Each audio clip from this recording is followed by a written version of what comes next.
On to Thailand now, where the standoff between the government and the citizens has gotten worse. The protest took a violent turn yesterday, with the police using water cannons and tear gas to push back the protesters, which led to clashes. Our next report gets you the latest. Tear gas hung heavy in Bangkok. Water cannons laced with chemicals cut through the smoke, hitting the men and women who are fighting Thailand's monarchy.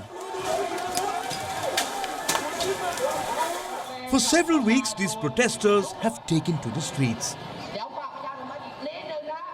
demanding deep constitutional reform in Thailand.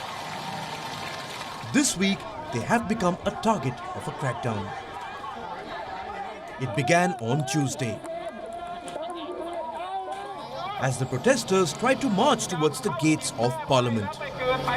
The police fired water cannons, even gunshots by some accounts.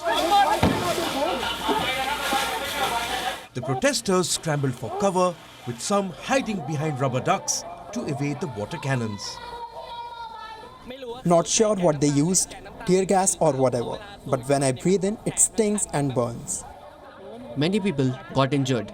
Many of them are at the ambulance. We are here just to call for democracy. Why do they need to spray us with water? I don't understand. The crackdown continued into Wednesday. The water cannons are back in action. The cops are denying the use of live fire ammunition. But it seems like they will be relentless in their clampdown. Thailand's lèse majesty law forbids any insult to the monarchy.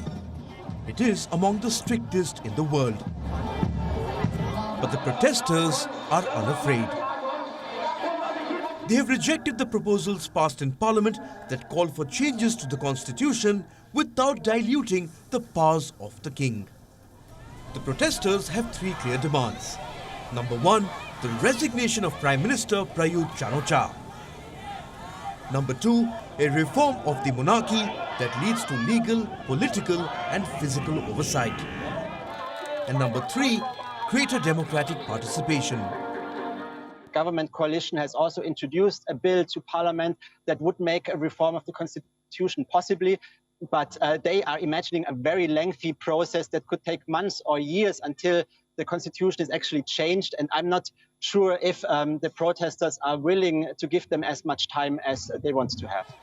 The Thai citizens have taken to the streets to challenge the monarchy. For the first time in decades, the people of Thailand are openly defying the authority of the king. The royal palace has remained remarkably silent on the uprising, a silence that is revealing. Bureau Report, WION World is One.